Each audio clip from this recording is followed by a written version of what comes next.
Combien de fois avez-vous eu l'impression de devoir être réparé? Combien de fois avez-vous cru que vous étiez brisé, incomplet, inadéquat, comme si vous étiez une erreur sous forme humaine qui ne prendrait de la valeur qu'après beaucoup d'efforts, de nombreux changements, de nombreuses conquêtes?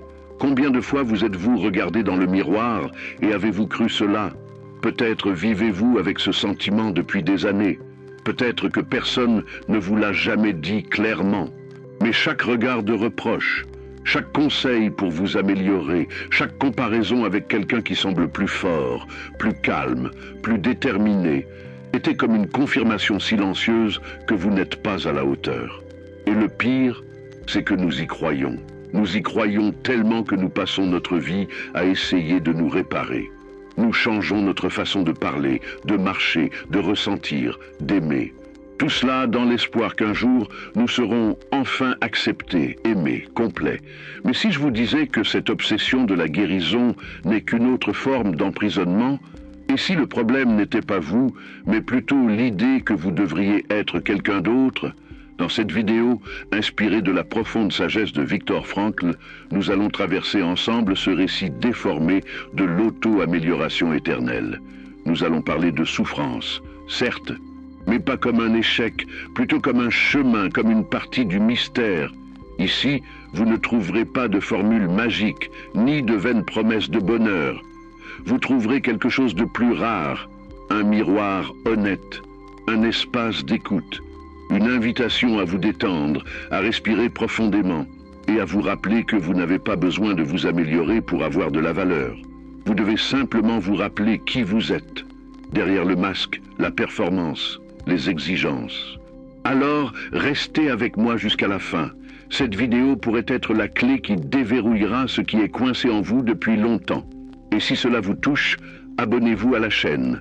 Sincèrement, ici, nous nous adressons à ceux qui en ont assez de prétendre que tout va bien et qui sont prêts à retrouver le chemin vers eux-mêmes. Peut-être ne réalisez-vous même plus à quel point vous êtes fatigué, fatigué d'essayer, fatigué de vous comparer.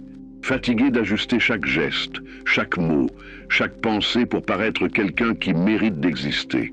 La plus grande violence qui vous a été infligée n'était peut-être pas flagrante, elle était peut-être subtile, un silence glacial, une critique voilée, un abandon émotionnel répété au fil des ans. Et cela a façonné votre idée de la valeur. Vous avez commencé à croire que vous deviez être différent, quelqu'un de plus productif, de plus beau, de plus spirituel, de plus contrôlé, de plus éclairé, de moins désordonné. C'est ainsi qu'est né le projet. Je vais me réparer. Mais ce projet ne se termine jamais, parce qu'il a été construit sur un mensonge. Le mensonge selon lequel il existe un moi idéal, parfait, que vous devez atteindre pour mériter la paix. Mais Viktor Frankl nous a montré que la vie n'attend pas la perfection.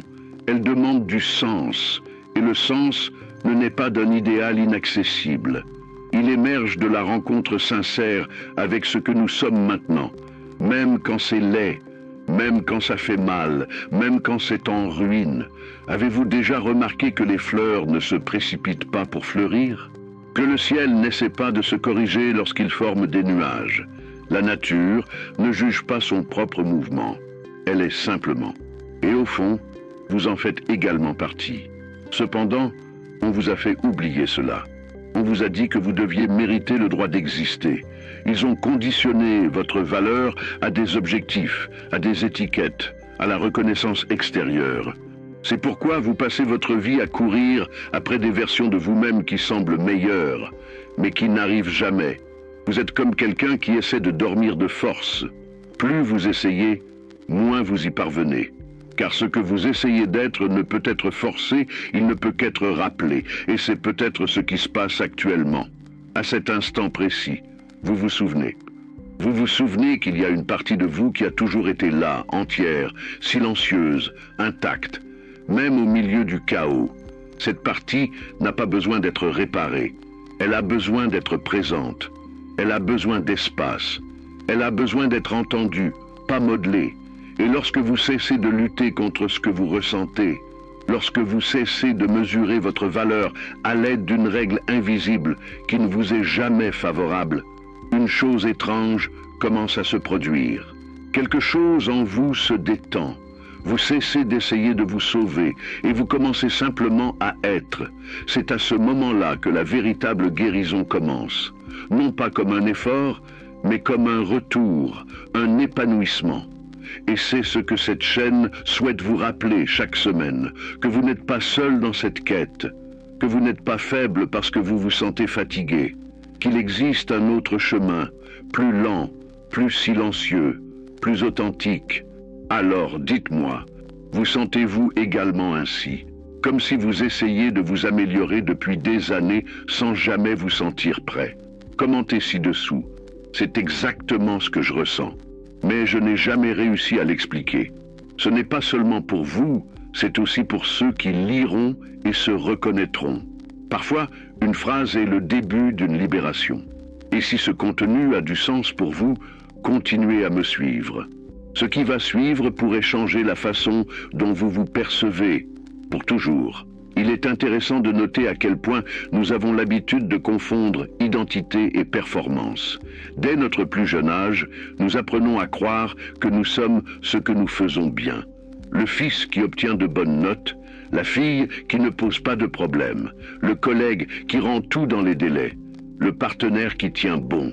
Et sans nous en rendre compte, nous modelons notre essence autour des attentes. Le silence devient une faiblesse, la tristesse devient un défaut, le doute devient un défaut. Et ce qui ne correspond pas au modèle de ce que l'on considère comme idéal est progressivement refoulé au fond de notre conscience.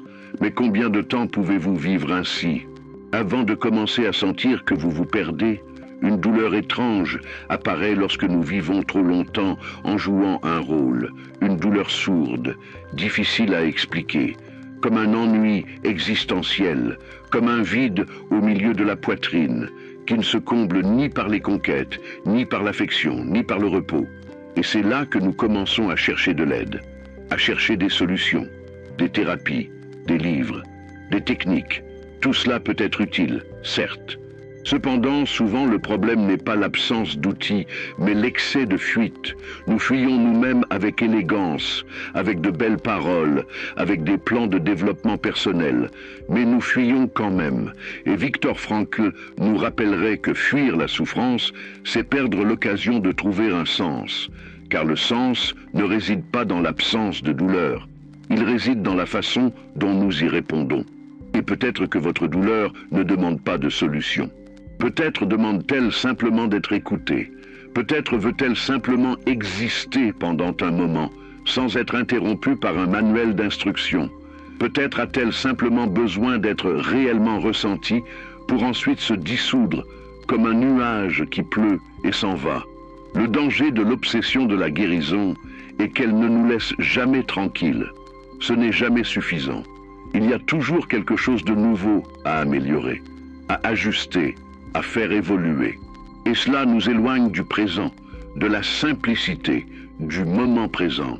Avez-vous déjà remarqué comment la vie se déroule pendant que vous vous préparez à mieux vivre? Pendant que vous planifiez votre meilleure version, vous oubliez de regarder le visage de ceux qui sont à vos côtés.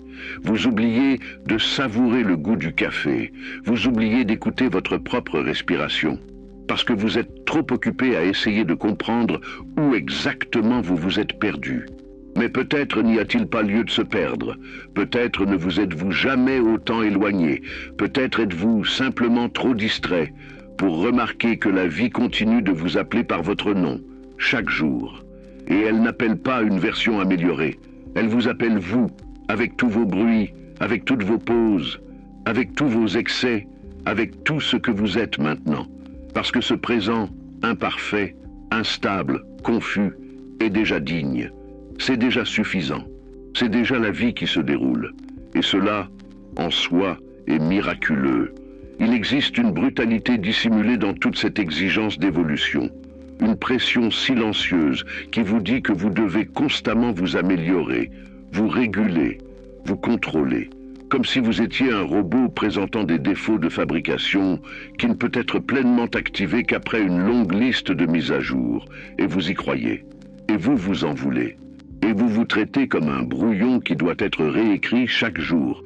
Cependant, Viktor Frankl disait que l'être humain n'est pas un objet à modeler, mais un être à découvrir. Cette phrase change tout, car elle vous libère du poids de devoir vous fabriquer, et vous redonne la légèreté de vous découvrir, de vous autoriser, de vous accepter.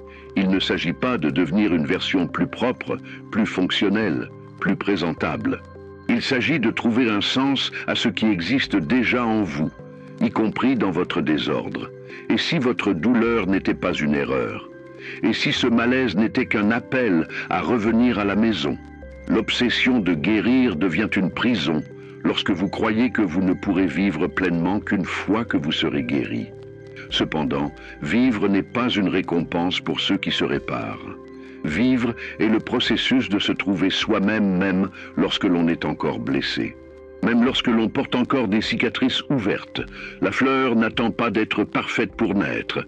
Elle naît et s'adapte au fur et à mesure, et peut-être qu'il en va de même pour vous.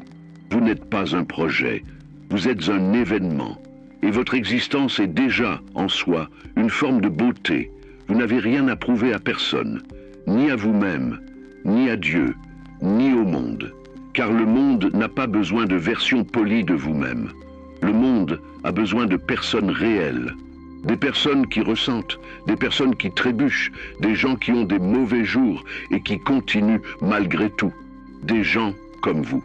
Alors, respirez, non pas comme quelqu'un qui tente d'apaiser le chaos, mais comme quelqu'un qui, pour la première fois, s'autorise à être entier au sein de ce chaos. La paix que vous recherchez tant n'est pas après le prochain livre, après la prochaine guérison, après la prochaine version de vous-même. Elle est dans cet instant.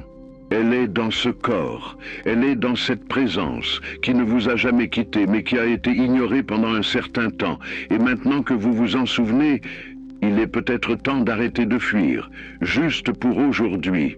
Cessez d'essayer de vous sauver et simplement écoutez-vous.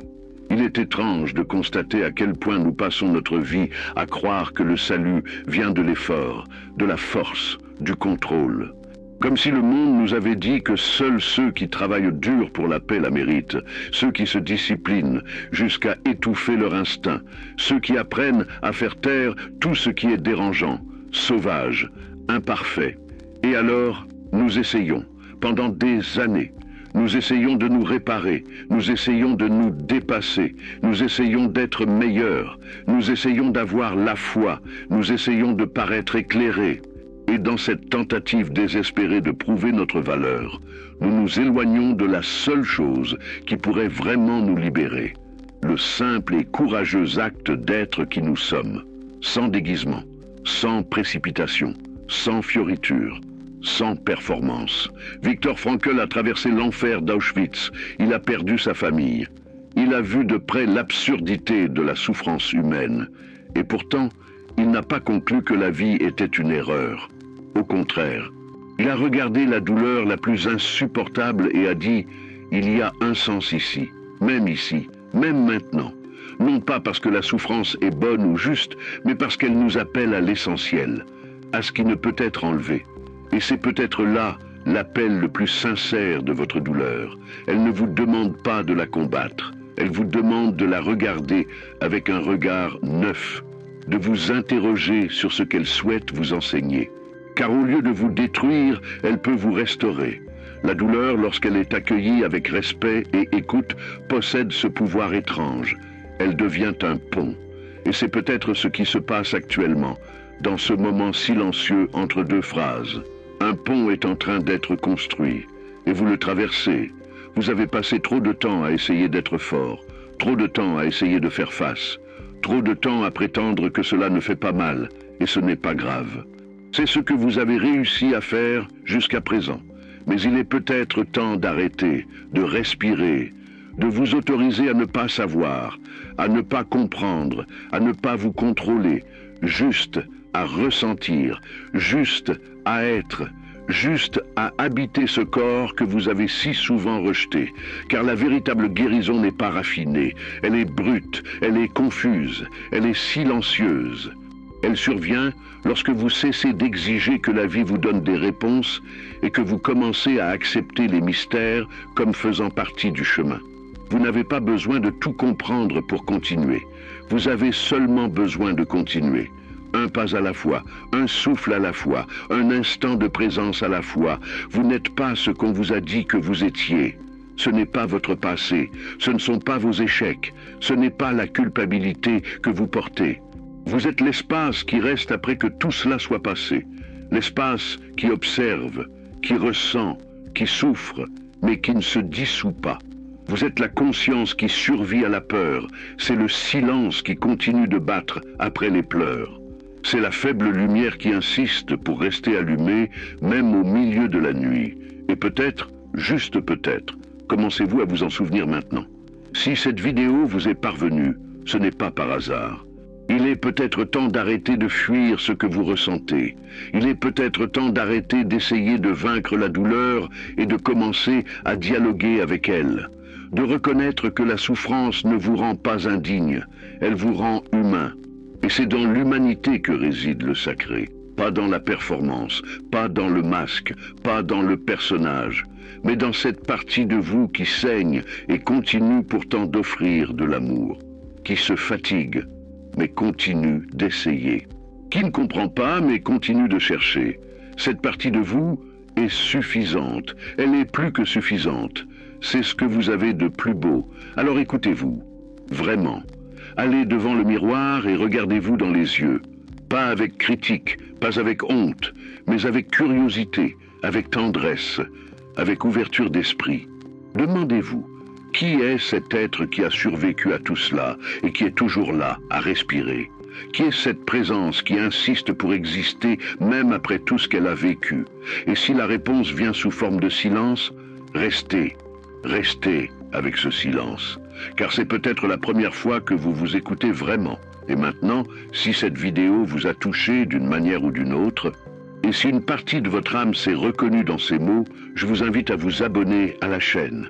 Pas pour des raisons algorithmiques, mais parce que cet espace est destiné à ceux qui en ont assez de vivre en mode automatique, à ceux qui souhaitent cesser de jouer un rôle et commencer à exister. Chaque semaine, nous nous retrouvons ici pour nous rappeler ce que le monde essaie de vous faire oublier, que vous êtes déjà, que vous n'avez pas besoin de vous poursuivre, que vous êtes déjà chez vous, même si vous vous sentez encore perdu, car le véritable foyer n'est pas un lieu, c'est l'instant où vous cessez de fuir votre propre présence. Et à cet instant, maintenant, vous êtes arrivé.